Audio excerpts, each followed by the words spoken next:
শত্রুদের জাহান্নামের দিকে চালিত করা হবে। সেদিন তাদের বিভিন্ন দলে বিভক্ত করা হবে।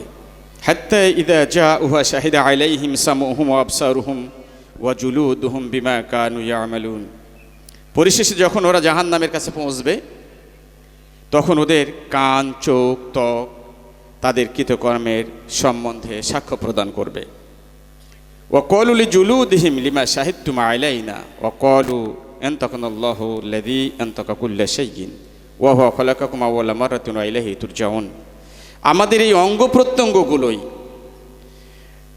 আমাদের হাত, পা, কান, এগুলোই আমাদের বিপক্ষে সাক্ষী দেবে। আমরা আমাদের শরীরকে, আত্মাকে, আমাদের আত্মা জিজ্ঞাসা করবে তার শরীরের বিভিন্ন অঙ্গকে, তুমি তো সারা জীবন আমার সাথেই ছিলে, কিন্তু আজকে কেন আমাদের বিরুদ্ধে সাক্ষী প্রদান করছো? চামড়া, ত্বক, শরীর, অঙ্গ প্রত্যঙ্গ বলবে, আল্লাহ আজকে আমাদেরকে কথা বলার সুযোগ দান করেছেন, সুতরাং আমরা আজকে কথা বলবো।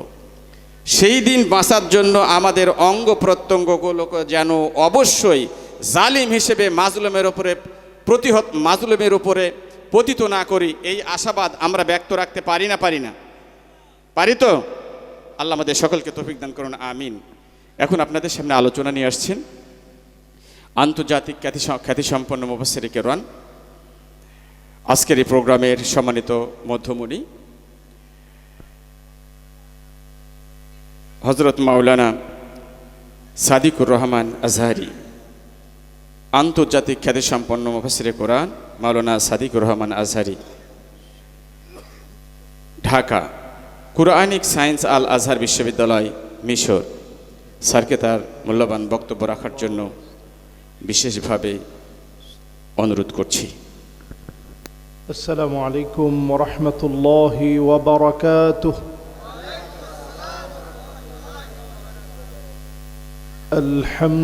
আলহামদুলিল্লাহ হামদান ইয়ালিকু বিজালালিহি ওয়া কামালিহি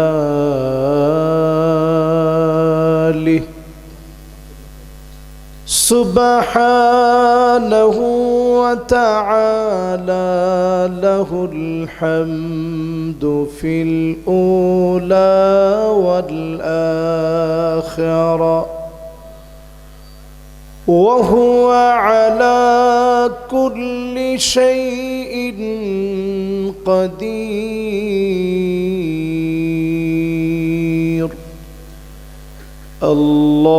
আল্লাহুম্মা ইন্না নুশহিদুকা ওয়া নুশহিদু মালাইকাতাক ওয়া হামালাতা আরশিকা ওয়া জামিআ খালকিক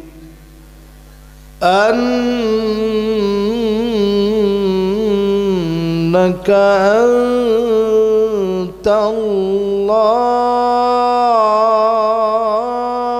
আনতাল্লাহ লা ইলাহা ইল্লা আনতা ফাহুয়াল ওয়াহিদুল আহাদ আল ফারদুস সামাদ الذي لم يلد ولم يولد ولم يكن له كفوا أحد. ونشهد أن سيدنا وسندنا وحبيبنا وحبيب ربنا محمد صلى الله عليه وعلى آله وأصحابه وبارك وسلم. الذي أرسله بالحق بشيرا ونذيرا وداعيا إلى الله بإذنه وسراجا منيرا فقد قال الله تعالى في كلامه المجيد وفي فرقانه الحميد সবাই পড়ি আউযু বিল্লাহি মিনাশ শাইতানির রাজীম বিসমিল্লাহির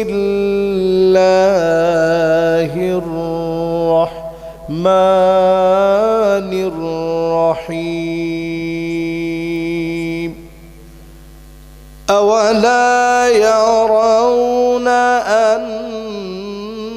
أنهم يفتنون في كل عام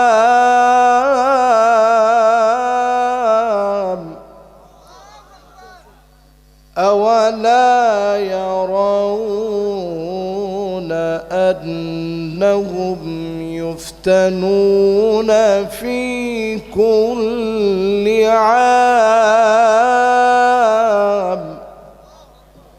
في كل عام مرة أو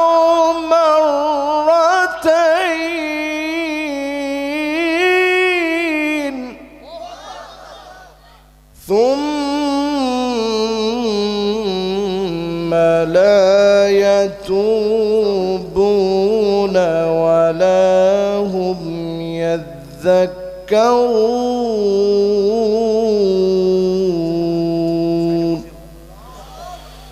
صدق الله العظيم وقال تعالى في شان حبيبه مخبرا وآمرا إن الله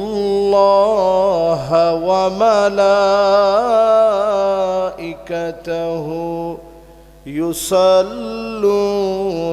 على النبي يا أيها الذين آمنوا صلوا عليه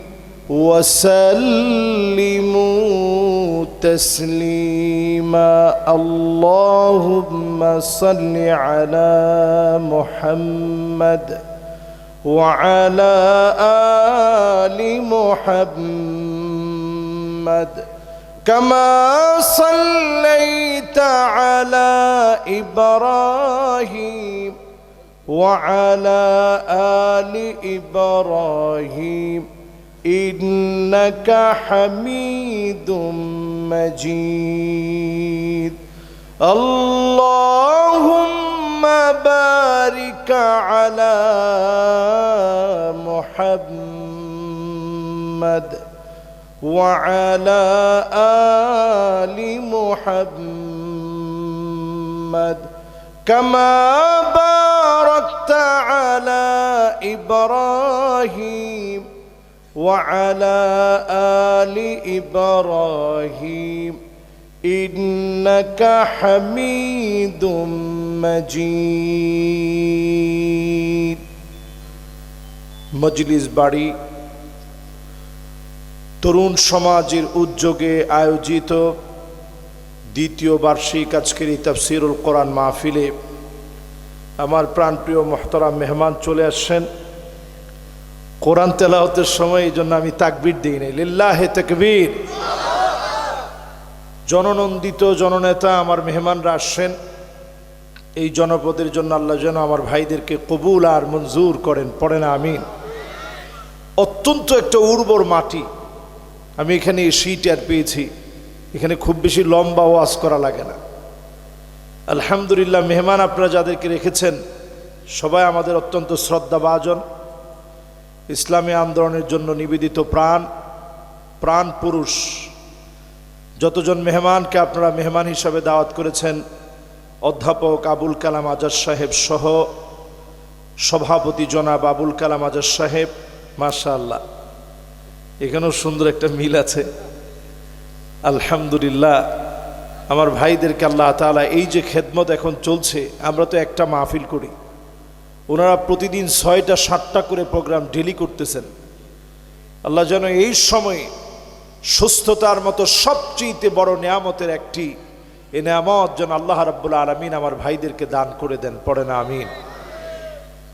উপবিষ্ট হয়েছেন হাদারাত উলামায়ে কেরাম, কথা রেখেছেন রাজশাহী বিশ্ববিদ্যালয়ের সম্মানিত সহকারী রেজিস্ট্রার জনাব হযরত মাওলানা ডক্টর তাহা বিন জহুরুল ইসলাম। আমার ভাই সুন্দর কথা বলেছেন, প্রাণবন্ত করেছেন আপনাদেরকে। নিশান সহ আজকের তরুণ সমাজ,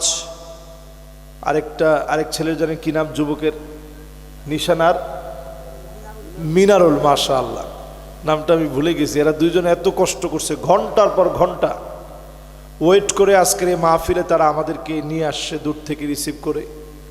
আল্লাহ যেন তাদের এই দিনের প্রতি ভালোবাসাকে কবুল করে জমিনে দিনকে কায়েম করে দেয়, পড়ে না আমিন।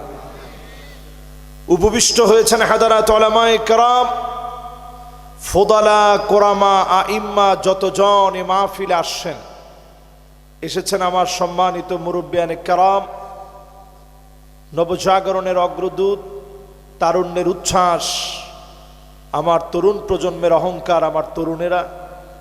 পর্দার অন্ত আড়ালে সম্ভবত ব্যবস্থাপনা রয়েছে মা বোনদের শোনার, মা বোনরা যারা শুনছেন সকলকে আরো একটা বার নিবেদন করছি ইসলামের সর্বশ্রেষ্ঠতম অভিবাদন, ও হাইয়িকুম বিতাহিয়াতিল ইসলাম, আসসালামু আলাইকুম ওয়া রাহমাতুল্লাহি ওয়া বারাকাতুহু।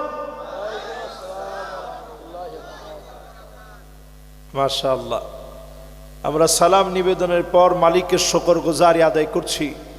খুবই সুন্দর একটা পরিবেশ। আমি খুব লম্বা করব না, যেহেতু মেহমানরা আসছেন, অল্প সময়ে আমি শেষ করার চেষ্টা করব।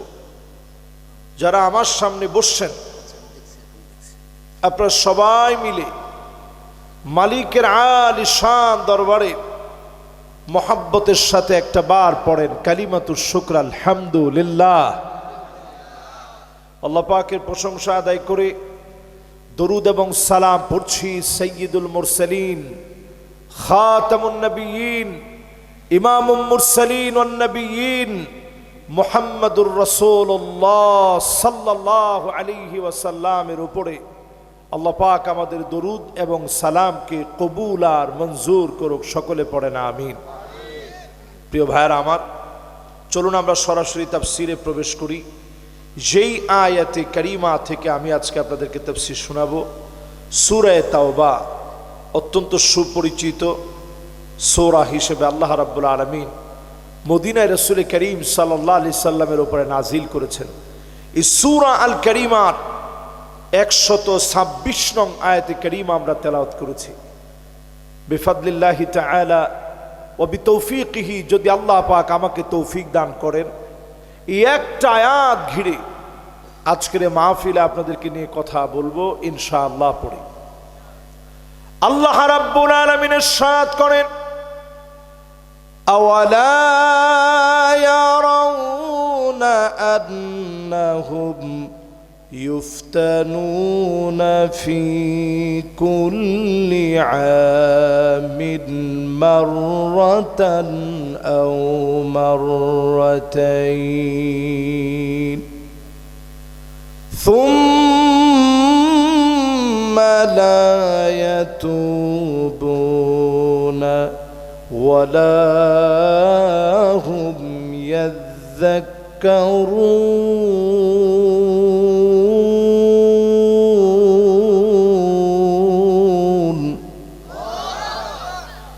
আল্লাহ পাক ইরশাদ করেন, গোলাম শোনো, প্রত্যেকটা বছর আমি আল্লাহ রাব্বুল আলামিন একবার অথবা দুইবার আযাব দিয়ে থাকি তোমাদেরকে পরীক্ষা নেওয়ার জন্য। আযাব গজব হয়ে থাকে তোমাদের উপরে, পরীক্ষা নেওয়ার জন্য। এরপরেও তোমরা তাওবা করো না, আল্লাহকে স্মরণ করো না। আজকে যদি তাওবা করে স্মরণ করেন, অবশ্যই যিনি আপনাকে আপন বানায় আযাব উঠায় নেবেন তিনি কে? বাংলাদেশের জন্য ভয়ঙ্কর একটা সময় এখন। 7 মাত্রার ভূমিকম্প যদি হয়, আমার ঢাকা শহর হারায় যাবে, লক্ষ লক্ষ মানুষ মারা যাবে। বাংলাদেশে এমন অবস্থা হবে, রেস্কিউ অসম্ভব হয়ে যাবে। বিল্ডিং এর চাপায় পড়ে মানুষগুলো মারা যাবে, আমাদের চিহ্নগুলা নিশ্চিহ্ন হয়ে যাবে। এই দেশের ভিতরে দুর্ভিক্ষ লেগে যাবে। 5.7 মাত্রার ভূমিকম্প হয়েছে, অসংখ্য বিল্ডিং এর ভিতরে ফাটল ধরে গেছে, মসজিদের মিনারার ভিতরে ফাটল ধরে গেছে। কত মানুষ ঢাকা ছেড়ে গ্রামে চলে যাচ্ছে। আমরা সবাই ভূমিকম্পরে ভয় করি, জলোচ্ছ্বাসকে ভয় করি, ঘূর্ণিঝড়কে আমরা ভয় করি, ভূমিধসকে আমরা ভয় করি। এগুলোর যিনি মালিক, সে আল্লাহকে ভয় করে যদি ফিরে আসেন, আল্লাহ কা কসম, যিনি ভূমিকম্প উঠায় নিবেন তিনি কে? এই জমিনের ভিতরে 15টা কারণে ভূমিকম্প হবে। আজ থেকে 1500 বছর আগে নবীজি বলে গেলেন, 15 কারণে এই জমিনের ভিতরে বারবার ভূমিকম্প হবে, নতুন নতুন আযাব আর গজব আসবে। 12,000 বছর ধরে যেই ঘুমন্ত আগ্নেয়গিরি ঘুমিয়েছিল, সেটা ফেটে পড়ছে। আপনি বুঝতেছেন সারা দুনিয়ার অবস্থা কি? সৌদি আরবের ভিতরে বিশাল পাহাড়ে গেড়া এলাকা হওয়ার পরেও 3.4 মাত্রার ভূমিকম্প সৌদি আরবে ভূমিকম্পটা অনুভূত হয়েছে। ইরাকে ভূমিকম্প অনুভূত হয়েছে। গত 2 দিন আগে একদিনে সারা ওয়ার্ল্ডের ভিতরে 94 জায়গায় ভূমিকম্প অনুভূত হয়েছে। বাংলাদেশে 2 দিনের ভিতরে 4 বার ভূমিকম্প অনুভূত হয়েছে। রেক্টার স্কেলে প্রথমটা যদিও 5.7, পরেরগুলো একটু কম হয়েছে। অনেকেই এখন আবার নামাজ ছেড়ে দিচ্ছেন। একটাবার চিন্তা করেন মুসলমান, যেই মালিককে ভয় করে ভূমিকম্পের সময় নামাজ পড়লেন, ওই মালিককে ভয় করে যদি এখনো আপনি নামাজ পড়েন, সুম্মা লা ইয়াতুবুনা ওয়ালা হুম ইয়াযাক্কারুন, তাওবা করার মতো যদি তাওবা করে ফেলেন, আল্লাহকে যদি স্মরণ করার মতো স্মরণ করতে পারেন, আল্লাহর কসম, যিনি ভূমিকম্প উঠায় নিবেন তিনি কে? 15টা কারণে জমিনের ভিতরে ভূমিকম্প হয়। আমি চাই যে মেহমানরাও এটা শুনুন, সবার শোনা দরকার এটা। 15টা কারণে জমিনের ভিতরে ভূমিকম্প হয়। আগামীর পৃথিবী যে আমাদের শাসন করা দরকার, কেন শোনেন। 1 নম্বরে ইজাতুখিদাল ফাইয়ুদু আলা, রাষ্ট্রীয় সম্পদ, জনগণের সম্পদগুলা জনগণের যারা রক্ষক হবে তারা বক্ষণ করে ফেলবে। এখন তাকায় দেখেন সারা দুনিয়ার ভিতরে এমন হলেও বাংলাদেশে হয় না। আপনারা মনে হয় আমার আওয়াজ বুঝতেছেন না? বুঝতেছেন? তাহলে বলেন তো দেখি, বাংলাদেশে আমরা দেখেছি নামাজ পড়েছে, ধরেছে বেশ, ওনার নামও ছিল দরবেশ। এই লোকগুলো যে পরিমাণ টাকা কামাইছে, আরেকজন তো মাশাআল্লাহ কপালের ভিতরে লম্বা লম্বা কর পড়ে গেছে, এত মোটা মোটা দাগ কপালের ভিতরে। উনার টাকা কি পরিমাণ? বর্তমান বাংলাদেশের লোকেরা হিসাব কষে বলতেছে উনার টাকা এত পরিমাণ, প্রতিদিন যদি 1000 টাকার নোট প্রতিদিন যদি 2 কেজি করে প্রতিদিন চিবায়া গুলায়া খায়, 337 বছর লাগবে 2 কেজি করে 1000 টাকার নোট যদি চিবায়া গোলায় খায়, শেষ হতে 337 বছর লাগবে। এই লোক যদি নামাজ পড়ে কপালে কর ফালায় দেয়, আল্লাহ মাফ করে দিবে? তুমি যদি শহীদ হয়েও মারা যাও, আল্লাহ সেদিন ডেকে বলবে, আমার জনগণের হক বুঝায় দে। জনতার হক গুলা ঠিকঠাক করে বুঝায় বল। ইদা তুখিদাল ফাইয়ুদ আলা, জনগণের হক বুঝায় দেওয়া লাগবে। জনগণের হক যখন খেয়ে ফেলবেন, বুঝে নিবেন যিনি পাকড়াও করে নিবে তিনি কে। 2 নাম্বার আলামত নবীজি বলে গেলেন, কেন ভূমিকম্প হবে, আগ্নেয়গিরি কেন ফেটে পড়বে, মক্কাতুল মুকাররমায় কেন ভূমিকম্প হবে, সারা দুনিয়া কেন তছনছ হবে। ওয়াল আমানাতু মাগনামা, আমানতদারিতা খুঁজে পাওয়া যাবে না, আমানতদার ব্যক্তি খুঁজে পাওয়া যাবে না। এখন আমাদের দেশে আমানতদার ব্যক্তি কম না বেশি? আচ্ছা বলেন তো, কম না বেশি? 3 নম্বরে প্রিয় ভাইরা আমার, ওয়াসযাকাতু মাগরামা। বাবা এই কথা বলা যাবে না, কথা বলা হারাম মাহফিলে। जो बात दिल से निकलता वो बात दिल पर असर करते। এটা আমার বলতে হচ্ছে কেন, এটা তো তোমরা বলবা। কোনো আওয়াজ নাই, একেবারে পুরাপুরি সাইলেন্ট হয়ে ওয়াজটা শুনেন মেহেরবানি করে। আমি তো আপনাদের কথার জ্বালায় হাদিসের মধ্যে ভুল হয়ে যাবে যে এতগুলা ক্যামেরা, পরের দিন কবে দেখ এই হুজুররা কি জানে। এমনি আমাদের সমালোচনার শেষ নাই রে ভাই। আমাদের এই দোষ সেই দোষ, আমাদের এটা ভালো না সেটা ভালো না। এর মধ্যে যদি আমাদের 2-1টা আয়াতে ভুল হয় আর হাদিসে ভুল হয়, উপায় আছে? এই জন্য মেহেরবানি করে কোনো আওয়াজ করেন না। আমি খুব ঠান্ডা মেজাজের মানুষ, আল্লাহর রাস্তায় আওয়াজ করলে এটা কোরআন হাদিসের সাথে বেয়াদবি। আপনি চিন্তা করতেছেন ওয়ার্ল্ডের অবস্থা বড় ভয়াবহ, দুনিয়ার অবস্থা বেশি দিন বাকি নেই। যতদিন আছে কোরআন সুন্নাহর পক্ষে অত্যন্ত প্রহরী হয়ে সংগ্রামী জীবন যাপন করে যেতে হবে, ঠিক কিনা বলেন? 2 নাম্বারটা মিলানোর পরে 3 নাম্বারে আসেন, ওয়াসযাকাতু মাগরামা। যাকাতকে মানুষ অভিশাপ মনে করবে। আওয়াজ করে বলেন, যাকাতকে কি মনে করবে? এখন আমাদের দেশে যাকাত ভিত্তিক ব্যবস্থাপনা যদি একটু চিন্তা করেন, যদি বাংলাদেশে দারিদ্র বিমোচনে যাকাত ভিত্তিক সমাজ ব্যবস্থা কায়েম হয়ে যেত, 5টা বছর ঘুরতে হবে না, এর আগে দরিদ্র মানুষের মুখে হাসি ফুটে উঠত। জোরে কোন আল্লাহু আকবার। এখন আপনারা কি যাকাত ব্যবস্থা চান? জোরে কোন চান? যাকাত ব্যবস্থাকে আল্লাহ তাআলা নফল করেন নাই, সুন্নত বানান নাই, ওয়াজিব করেন নাই। যাকাত ভিত্তিক দারিদ্রদের অধিকার আদায়ে যাকাতকে যিনি ফরজ বানায়া দিয়েছেন তিনি কে? কিন্তু বাংলাদেশে যাকাত আদায় করে কিভাবে? একটা থোক বরাদ্দ দেয়। যেই লোকের যাকাত আসে 2 কোটি টাকা, উনি 10 লাখ টাকা দিয়ে বিরাট ট্রাক ভর্তি করে শাড়ি নিয়ে আসে আর লুঙ্গি নিয়ে আসে।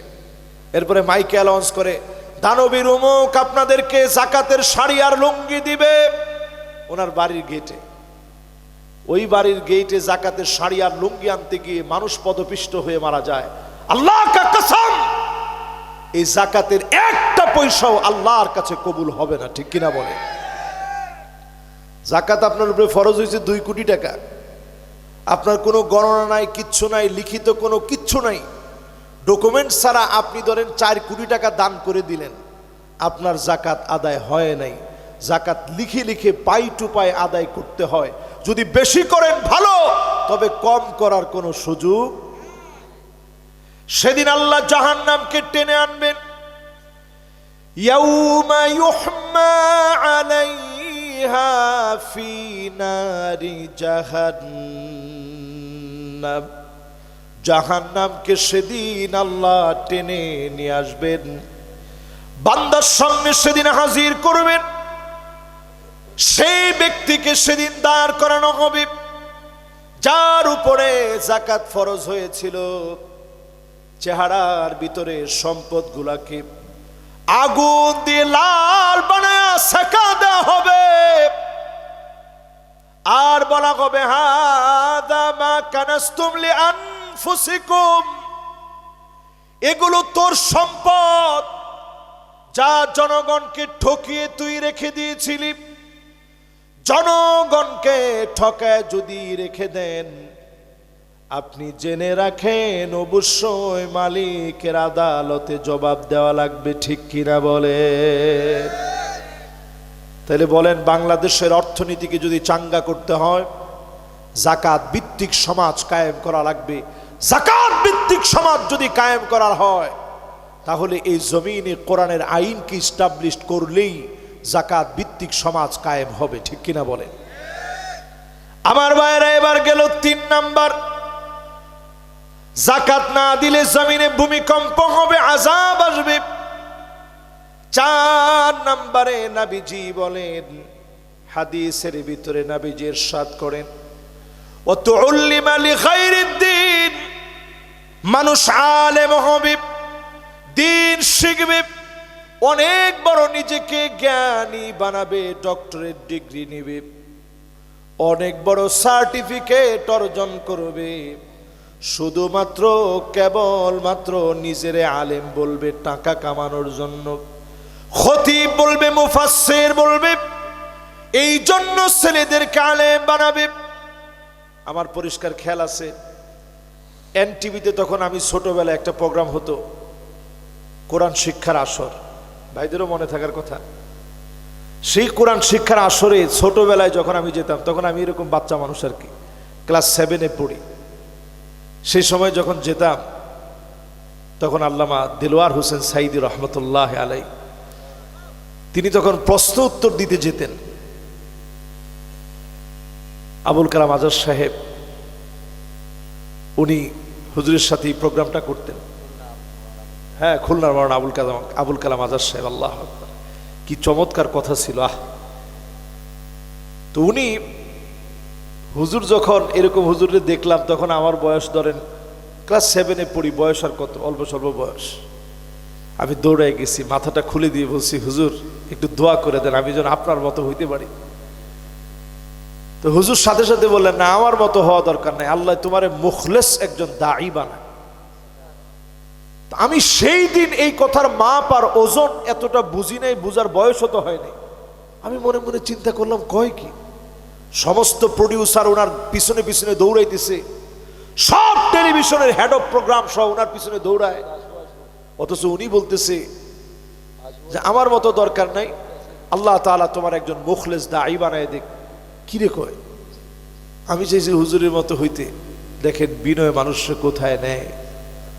উনি বলতেছে, আমার মতো না, আল্লাহ তোমার একজন মুখলেস দাঈ বানাক।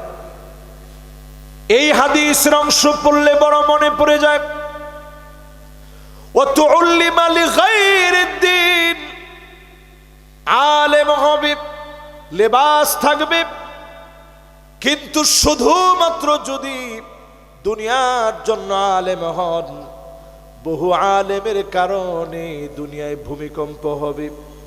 বহু আলেমকে সেদিন আল্লাহ মাথা নিচের দিকে দিয়ে পা উপরের দিকে দিবে, জাহান্নামকে উদ্বোধন করা হবে। সেদিন আল্লাহ পাক ডেকে ডেকে বলবে, আলেম রে, তোরে তো আলেম বলা হয়েছে দুনিয়ার জীবনে, তোরে মুফাসসিরে কোরআন বলা হয়েছে দুনিয়ার জীবনে, খতিব বলা হয়েছে দুনিয়ার জীবনে, স্লোগান দিয়ে মাহফিলে উঠানো হয়েছে, ঘন্টার পর ঘন্টা অপেক্ষা করা হয়েছে। সেদিন বহু আলেম একটা কদম সামনে দিতে পারবে না, জবাবদিহিতার ভয়ে। সহিহ বুখারীর ভিতরে নবীজি বলেন, মান্নু কি সাহালাক, যাকে আল্লাহ বলবেন পর জবাব দে, এক কদম সামনে দিতে পারবে না। আল্লাহর কাছে আমরা বলি, আল্লাহ তেমন ভালো মুখলেস কোন আলেম হতে পারে নাই।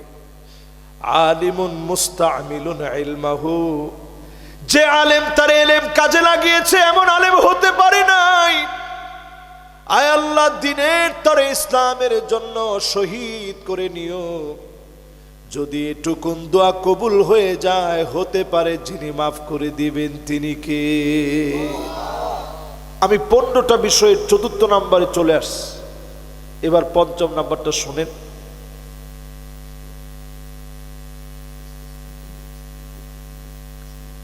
আচ্ছা, ইনশাআল্লাহ, জি ঠিক আছে, জি দেন। আসসালামু আলাইকুম ওয়া রাহমাতুল্লাহ। ইন্নাল হামদুলিল্লাহ। সমস্ত জাযাকুমুল্লাহু খায়রান। আসলে আমি এই বিষয়টাতে অপ্রস্তুত, কারণ আমি আমার আলোচনার মাঝখানে যদি ব্যাঘাত ঘটে পরে আমি আলোচনাটা কন্টিনিউ করতে পারি না, এবং এটা আমার কখনো এই জিনিসটা হয় নাই। আজকে যেহেতু ভাই একেবারে আমার কাছাকাছি সময় আসছে, তো উচিত ছিল আমি আসলে আরেকটু আগেই, যেহেতু আমি কোরআন তেলাওয়াতটা তখন শুরু করছি, কোরআন তেলাওয়াত কারোর জন্য থামায় রাখা যায় না, এজন্য আমি আমার আলোচনা কন্টিনিউ করে ফেলছি। তো ভাইয়ের যেহেতু আরও দাওয়াত আছে, আপনাদের জননন্দিত জননেতা, ওনার যেহেতু ব্যস্ততা আছে, এজন্য আমি দুঃখ প্রকাশ করছি যে আসলে সুন্দর হতো উনি যদি আগে বক্তব্যটা দিতে পারতেন, অথবা যদি একটু শুনে শেষে দিতে পারতেন। আমি এখন এই ফ্লোটা আনাটা আমার জন্য কঠিন হবে। এখন আল্লাহর হস্তে আপনাদের কাছে আমার বিনীত আহ্বান, একটা লোক মাহফিলের স্টেজে মেহরবানি করে যে যেখানে বসছেন সাট করে বসে পড়বেন, কোনো ডিস্টার্ব করা যাবে না। মাহফিলটা এটা অত্যন্ত সুন্দর একটা কোরআনের আলোচনা, মানে এটা সাধারণ কিছু না কিন্তু। এবং আমি ভূমিকম্প একটা গুরুত্বপূর্ণ টপিকস নিয়ে কথা বলতেছি, যেটা বর্তমান সময়ের আমাদের বিষণ্ণতার একটা কারণ। শুধু বাংলাদেশের সুশীল সমাজ এটা নিয়ে কথা বলবে, আমরা আলেমরা ভাববো না তা না। সবাই মিলে যদি এখন আমরা তাওবা করতে পারি, মাওলানা কথা বলা যাবে না, জি সবাই মনোযোগী হই। আওয়ালা ইয়ারাউনা আন্নাহুম ইফতানুনা ফি কুল্লি আমিন মাররাতান আও মাররাতাইন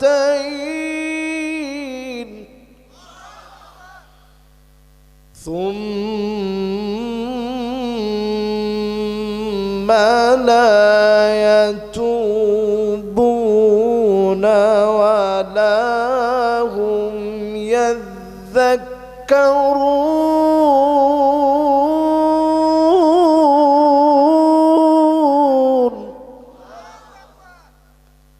আল্লাহ পাক বলেন, প্রত্যেকটা বছরে একবার অথবা দুইবার আমি আল্লাহ তোমাদেরকে ধরি।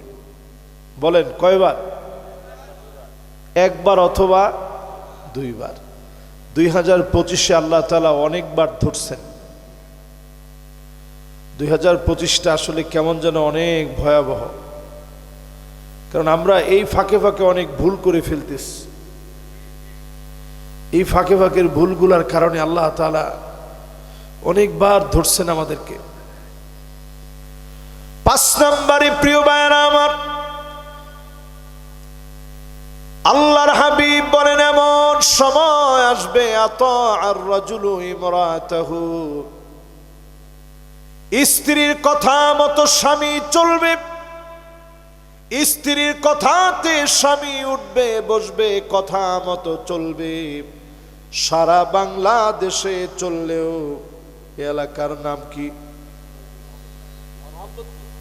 সুবহানাল্লাহ, মজলিস বাড়ি মোহাম্মদপুর না? সুবহানাল্লাহ, এলাকার নামই হচ্ছে মজলিস বাড়ি। মজলিস মানে বুঝেন যেখানে মানুষ বসে, মানে পার্লামেন্ট। মাশাআল্লাহ, এই সুন্দর কথা বলছে হুজুর, ঠিক বলছে। এটা কিন্তু আগে থেকেই একটা সম্ভ্রান্ত ফ্যামিলি ছিল, যেখানে এসে মানুষেরা বসতেন, সলা পরামর্শ করতেন। এই মজলিস বাড়ি এলাকার ভিতরে তাকায় দেখেন, আজ থেকে 30 বছর আগে আপনাদেরই যদি একটু প্রশ্ন করেন, আপনাদের আম্মা আপনাদের আব্বার চোখে চোখে তাকায় কথা বলতে পারতো না। এই ঠিকটা তো সব যুবকরা বলে, মুরব্বীরা কি কোন ঠিক, কিন্তু এখনকার সময় আপনি তাকায় দেখেন, জামাইরে জাড়ি ছাড়া স্ত্রী কথাই বলে না। এটাও ঠিক বলছে সব যুবকরা, মুরব্বীরা সব মাথা নিচের দিকে দিয়ে রাখছে যে হুজুর এই ওয়াজ আজকে না করলেও হবে। 5 নম্বরের ব্যাখ্যা বোঝার চেষ্টা করেন। নারীরা এমন হবে আন্নানা, কথায় কথায় বলবে সব আমার নামে দাও, তোমার মা বাপরে 1 টাকা দেওয়া যাবে না। ক্যামেরাম্যান পর্যন্ত এখন মাথা নাড়াইতেছে, হুজুর এই তো চলতেছে। তাহলে এখন একটু চিন্তা করে দেখেন তো, সব আমার নামে লিখে দাও, এই কথা 30 বছর আগে মহিলারা, যে মহিলা বলতো ওই মহিলারে মানুষ মহিলা বলে মনে করতো না, কিন্তু এখন দিন যাচ্ছে মহিলারা এমন হয়ে গেছে সব লাগবে আমার। এরপরে ব্যাখ্যা বোঝার জন্য বুঝেন মান্নানা, কথায় কথায় মহিলারা খোটা দিবে, আমি দেখে তোমার ভাত খেয়ে গেলাম। অন্য মহিলা হলে পোলাও খেত। এরকম মহিলা এখন মজলিস বাড়িতে আসে না নাই? ওইটা কি পুরা এলাকার নাম মজলিস বাড়ি? হারে সর্বনাশ। তাহলে ও মহব্বত আছে না? আচ্ছা, মহাব্বতপুর মজলিস বাড়ি, এ এলাকার মহাব্বত বেশি। আচ্ছা কন্ত দেখি মহিলারা কি এখন এরকম খোটা দেয়? মাশাআল্লাহ, দিনে কয়বার? ওটার কোনো হিসাব নাই। এরপরে দেখবেন আন্নানা, মান্নানার পরে হান্নানা। সারাদিন কষ্ট করে আসছেন, স্ত্রীর বলছেন এই একটু পানি দিও তো 1 গ্লাস, খুব পিপাসা লাগছে। আসলে যদি পানি চান বাইরে থেকে এসে, স্ত্রী কি বলে? কে কে বলছে দেখি? মাশাআল্লাহ, একজনের সাহসী লোক, মাশাআল্লাহ, এ হাতও তুলছে যে হুজুর আসলে বলে এরকম যে ডাইলা খাও। এরপরে দেখবেন কান্না আনা। এটা কেমন? আপনারা দেখলেই ওনার কাজ বেড়ে যায়। সুবাই বসছেন, উঠেন উঠেন। আপনি বলবেন যে কে, মাত্র তো বসলাম। কয় না, এটা পরিষ্কার করতে হবে।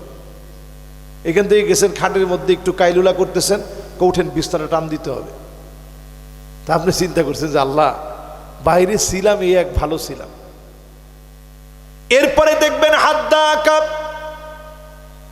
কোনো কিছু আনলে পছন্দ হয় না, নিজে নিজে গিয়ে মার্কেটে গিয়ে মার্কেট করে, ঠিক কিনা বলে? মাশাআল্লাহ। এটার মধ্যে একজনে কইছে হুজুর হাজার হাজার, এটা হাজার হাজার না, লাখ লাখ মেয়া, লাখ লাখ না। এখন মহিলা মানুষ যতজন আছে 100-র ভিতরে 95% এখন নিজে গিয়ে পছন্দ করে কিনে। না না, মা বোনদের বিরুদ্ধে ওয়াজ হয়ে যাচ্ছে তো, এখনই পক্ষে বলবো, রাখেন। এরপরে দেখবেন সাদ্দাকা, কথায় কথায় তর্ক করবে, মুখে মুখে আছে। এটা মনে একটু কম না? এরপরে দেখবেন বাররাকা, শুধু তর্ক করবে না, গায়ে হাত দিতে পর্যন্ত দেরি করে না, এমন মহিলা এখন আছে না? না, তার মানে কি বোঝা যায়? স্বামীরে মাইট দিতে পর্যন্ত এখন হাত তুলে লাঠি নেয়। কারণ মহিলা জানে মহিলা মানুষ মামলা করলে মামলা বড় করা। স্বামী হাত তুলতে গিয়েও আস্তে থামায় ফেলে। স্বামী জানে যে আমি যদি একটা ঘুষা দিই ঝামেলা হয়ে যাবে তো। আর খবরদার আপনি আবার আজকের ওয়াজ শুনে গিয়ে মারতে যায়েন না। মা লাতমা রাসূলুল্লাহ সাল্লাল্লাহু আলাইহি সাল্লাম কাত, আল্লাহর নবী জীবনে একটা থাপ্পড়ও কোনো স্ত্রীকে দেন নাই। জোরে কোন আল্লাহু আকবার।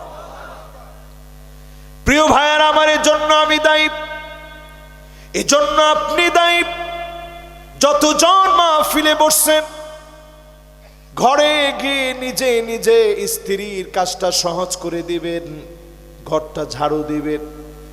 ফাকান্নাসা রাসূলুল্লাহ, আমার নবী নিজে ঘর নিজে ঝাড়ু দিতেন, আম্মা জানদেরকে তরকারিটা কেটে দিতেন, সবরের নসিহত করতেন, স্ত্রীদেরকে নিয়ে পারিবারিক বৈঠক করতেন, পরামর্শ নিতেন। নবীজি সাল্লাল্লাহু আলাইহি সাল্লাম আদর করে বোঝায় দিতেন। নবীজি বড় ভালোবেসে আদর করে বোঝাতেন, মায়া নিয়ে দরদ নিয়ে বোঝাতেন। স্ত্রীদের চোখে যদি পানি দেখতেন, আল্লাহ নবীজি আমার দুইটা আঙ্গুল দিয়ে চোখের পানিগুলা আলতো করে আদর দিয়ে মুছে দিতেন। স্ত্রীরা অসুস্থ হয়ে গেলে পাশে বসে নবীজির সেবা করে দিতেন। নবীজি নিজে সূরা ইখলাস, সূরা ফালাক, সূরা নাস পড়তেন। বিশেষ করে মুআউযিদাতান সূরা ফালাক, সূরা নাস পড়ে আম্মা জানদেরকে ফু দিয়ে দিতেন। নবীজি নিজে ঘুরতে নিয়ে যেতেন, আদর করে বিভিন্ন জায়গা দেখাতেন। দেখা বলতেন এই পাহাড়টার নাম উহুদ পাহাড়, জাবালুন ইউহিব্বুনা ওয়া নুহিব্বুহু। এই পাহাড়কে আমরা ভালোবাসি, এই উহুদ আমাদেরকে ভালোবাসে। নবীজি একটা একটা করে রাত্রিকালীন ঘুরায় ঘুরায় দেখাতেন। ঘরে তেমন খাবার ছিল না, কিন্তু আল্লাহ নবী স্ত্রীদেরকে কখনো নিজ থেকে কথা বলে কষ্ট দেন নাই। বলেন আল্লাহু আকবার। প্রিয় ভাইরা আমার যারা বসছেন আজকের মাহফিলে, যদি স্ত্রীদের সঙ্গে সুন্দর সুন্দর নামে ডাকেন, আগে বাগে সালাম দেন, ঘরে প্রবেশ করে যদি রূপের প্রশংসা করেন, গুনাহ হবে না, সওয়াব হবে। কোন নাই? গুনাহ না, সওয়াব। সওয়াব হবে, সওয়াব হবে। এই জন্য এই আচরণটা আনেন, এই সমাজ পরিবর্তন হবে, ভূমিকম্প থেমে যাবে। জোরে কোন আল্লাহু আকবার। প্রিয় ভাইয়েরা আমার, এরপরে ৬ নাম্বার শুনেন ভূমিকম্প কেন হবে। আকাউম্মাহু, মাকে সন্তান বড় কষ্ট দিবে।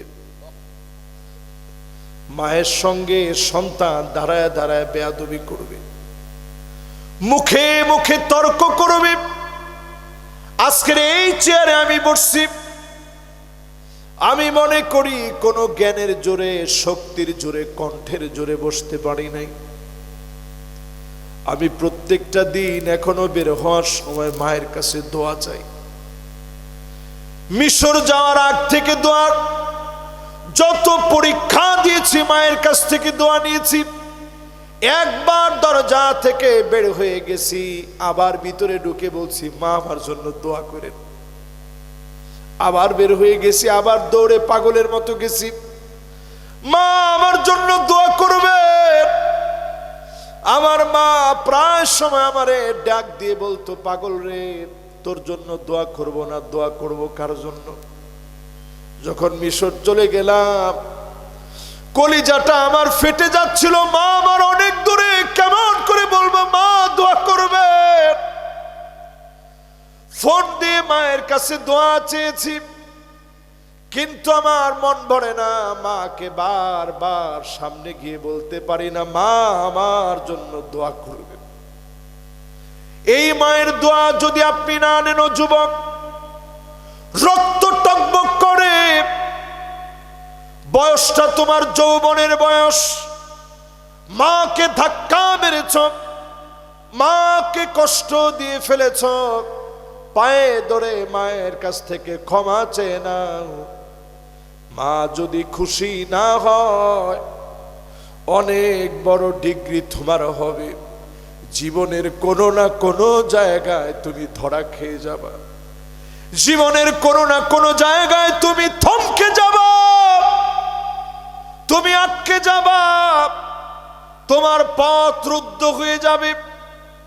সেই দিন কবরের সামনে দাঁড়ায় আফসোস করবা, মা রে তোমারে বুঝি নাই। এজন্য মা যাদের জীবিত আছে, মায়ের কাছে ক্ষমা চেয়ে নিবেন।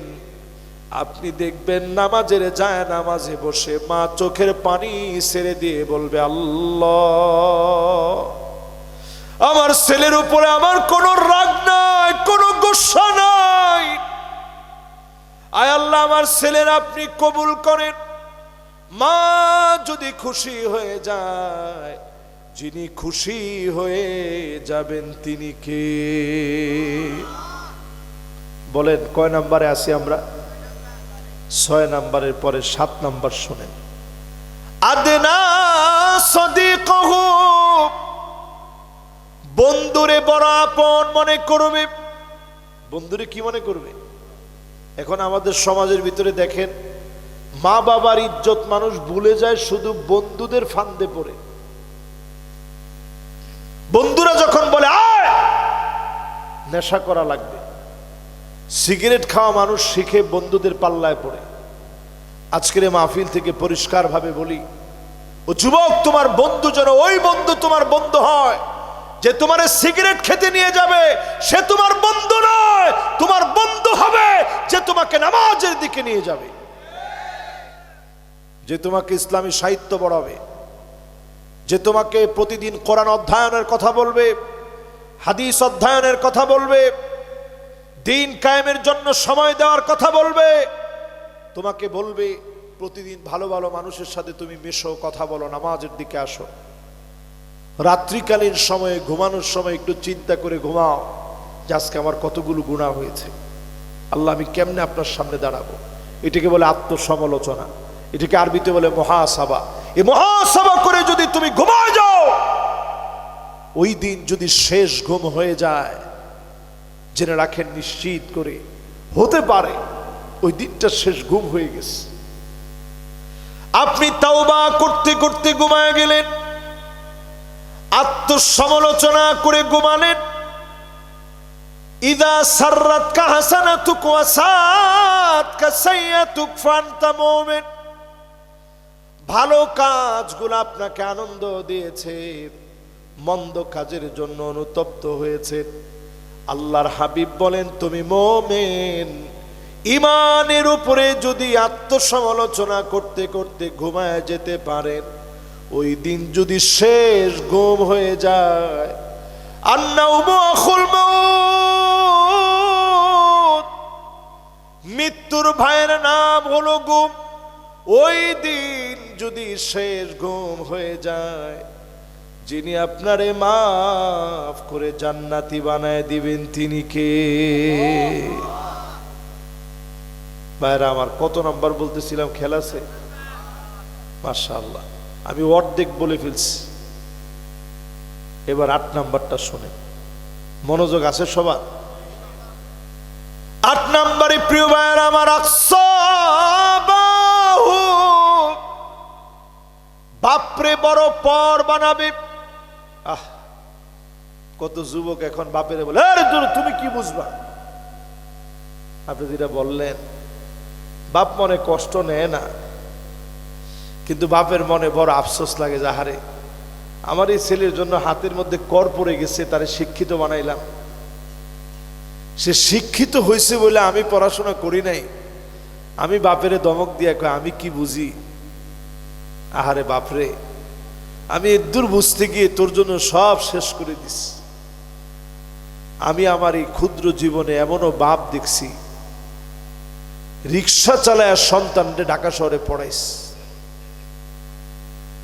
সন্তান ঠিকই পড়াশোনা করে বড় হয়েছে, বাপের খবর নেই নেই। সন্তান মনে করছে জিতা গেছে, কিছুদিন যাইতে পারে নাই, এই সন্তান বিয়ে করছে, বাচ্চা হয় না হয় না হয় না হয় না হয় না, অনেক দিন চলে গেছে। পরে বাচ্চা হয়েছে, আল্লাহর ফয়সালা একটা প্রতিবন্ধী বাচ্চা হয়েছে, অটিস্টিক একটা বেবি হয়েছে, স্পেশাল চাইল্ড, যাদেরকে বলা হয় আতফালুল মুআওয়াকিন। আমি খাটো করতেছি না, চিন্তা করেন, বাপের খবর নেই না, বাপ রিক্সা চালাইস। কেমন করে আপনি জবাব দিবেন আল্লাহর কাছে? বাপ আপনার কাছে বেশি কিছু চায় না। আপনার স্ত্রী রে বলে রাখবেন, আমার মা বাপ আমার সঙ্গে খাবে, যা আছে একসঙ্গে খাবো, প্রয়োজনে দুজনের খানা 4 জনে ভাগ করে খাবো, 3 জনের খানা 6 জনে খাবো। এরপরও আমার মা বাপকে বাদ দিব না। আমার মা বাপকে বাদ দিব, একা একা আমরা ভাত খাবো না, মা বাপকে সঙ্গে নিয়ে খাবো। এই মা বাপকে সঙ্গে নিয়ে খেলেন, অল্পের ভিতরে যিনি বরকত বাড়ায় দিবেন তিনি কে? বাপের সম্মান দিতে শিখেন, বেশি দিন দূরে না, এই এলাকার ভিতরে আজ থেকে 30, 40, 50 বছর আগে বাপ আর মা যে খাটে থাকতো ওই খাটের ভিতরে সন্তান বসতো না। দেখেন আপনাদের উস্তাদ উনি কি বলে, উনি আলহামদুলিল্লাহ পাশের মাদ্রাসার সম্মানিত শিক্ষক। আমি দেখলাম এখানের আয়োজক কমিটির সবাই ওনার ছাত্র, ঠিক না? তো উনি কি বলছে, কথাটা কি ঠিক না বেঠিক? আগের দিনে মা বাপ আমাদেরকে, আমারই তো আমাদের ছোটদের সময় দেখছি, এখনো আব্বার পাশে গেলে আমি দাঁড়ায় থাকি, আব্বা বলে না বাজান বসো। আমার আব্বাও একজন বড় আলেম, তারপর আব্বা বলে যে না না বসো বাজান। তো এই আদবটা এখন আর নাই। এখন এই ওয়াজ করলে অনেক যুবক বলবে হুজুর এটা কি ফরজ নাকি ওয়াজিব, নাকি হুজুর কোনো হাদিসের ভিতরে আছে? আপনি ফাও এটা কই থেকে বানাইলেন? আরে মিয়া, এটা ফাও বানাইনি, এটা পিতামাতার প্রতি ইহসানের একটা দৃষ্টিভঙ্গি। হাল জাযাউল ইহসান ইল্লাল ইহসান। এই আদবের দৃষ্টিভঙ্গি যদি ইহসানের ভঙ্গি হয়, আপনি যদি পাশে গিয়া যদি একটু নম্রতার সুরে দাঁড়ায় থাকেন, বাপ যদি বলে বাজান বসো বসো, এই যে দোয়া চলে আসছে, জোরে কোন আল্লাহু আকবার। এই জন্য প্রিয় ভাইয়েরা আমার, পিতামাতার সঙ্গে ঘাড় নামায়া নিচু আওয়াজে কথা বলবেন, চোখ মোটা করে ঘাড় পাকা কথা বলা যাবে না। ওয়া ইন জাহাদাকা আলা আন তুশরিকা বি মা লাইসা লাকা বিহি ইলম ফালা তুতি'হুমা ওয়া সাহিবহুমা ফিদ দুনিয়া মা'রুফা। যদি পিতামাতা মুশরিক হয়, অমুসলিম হয়, তারপরেও খারাপ ব্যবহার করা যাবে না। সুন্দর বিনয় নম্রতার সঙ্গে কথা বলবেন, আদব দিয়া কথা বলবেন, মাথাটা নোয়া কথা বলবেন। আদব দিয়ে যদি পিতা মাতার সঙ্গে কথা বলেন, যিনি খুশি হয়ে যাবেন তিনি কে? কত নাম্বার শেষ হলো? 9 নম্বরে নবীজি বলেন যাহারাতিল আসওয়াতু ফিল মাসাজিদ। মসজিদের ভিতরে হট্টগোল হবে, ইমামকে বাধা দিবে, খতিবের কণ্ঠ রোধ করে দেওয়া হবে, মাইক কেড়ে টেনে নেওয়া হবে, খতিবের সামনে দাঁড়ায় চিল্লা চিল্লি করবে। এগুলো আছে না নাই? ঠিক।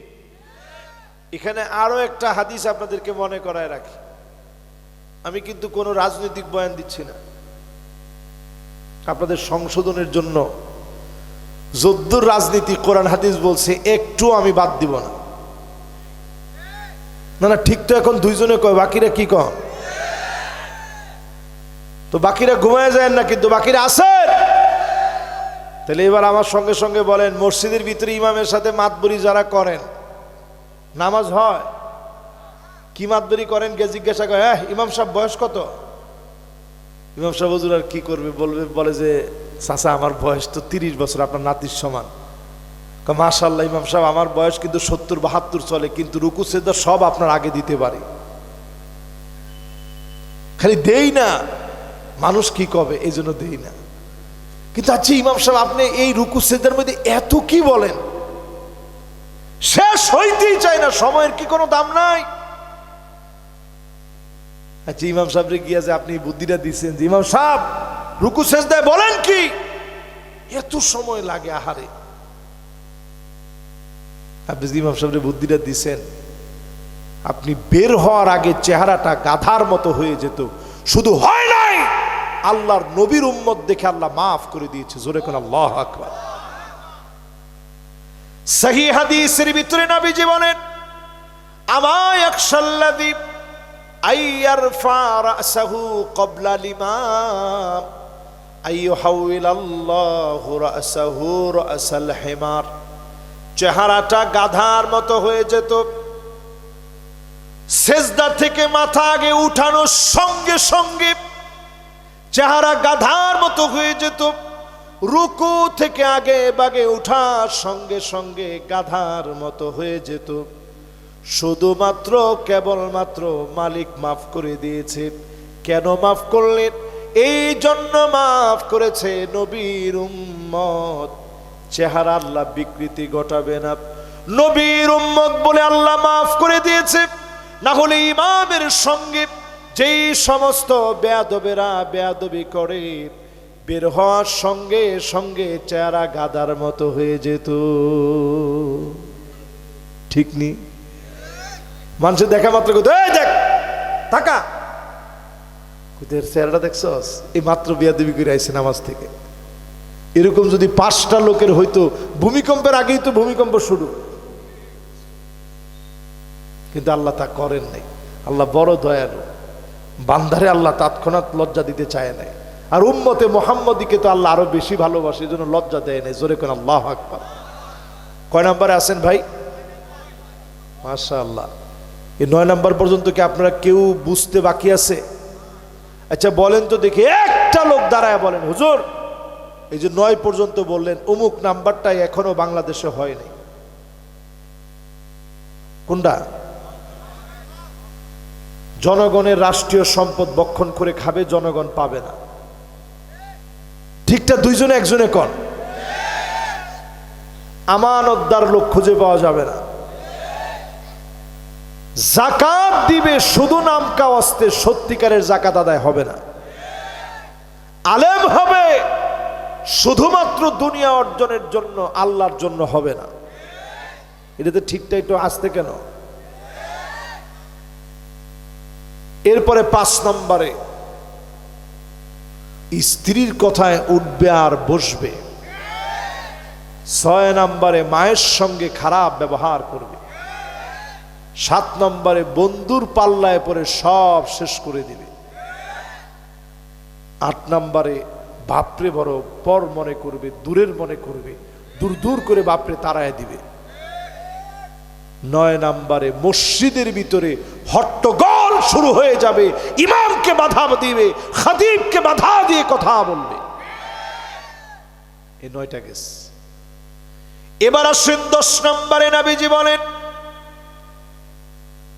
সাদুল কবিলা ফাসিকুহুম, এলাকায় এলাকায় ফাসিক গুলা নেতা হয়ে যাবে। যার ভিতরে ইসলাম নাই, শরীয়তের আইন যে মানে না, সেই লোকটা নেতা হয়ে যাবে।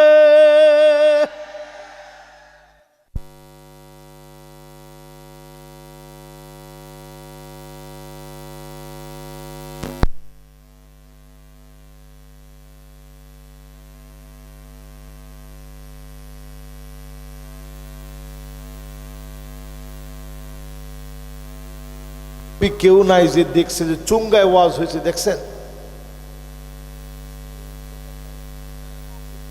আরে না, এত মুরব্বী লাগে নাকি? আমরাই তো চুঙ্গায় যে আজান হয়েছে এটা আমরাই দেখছি, আমরা তো সেদিনের পোলাবা।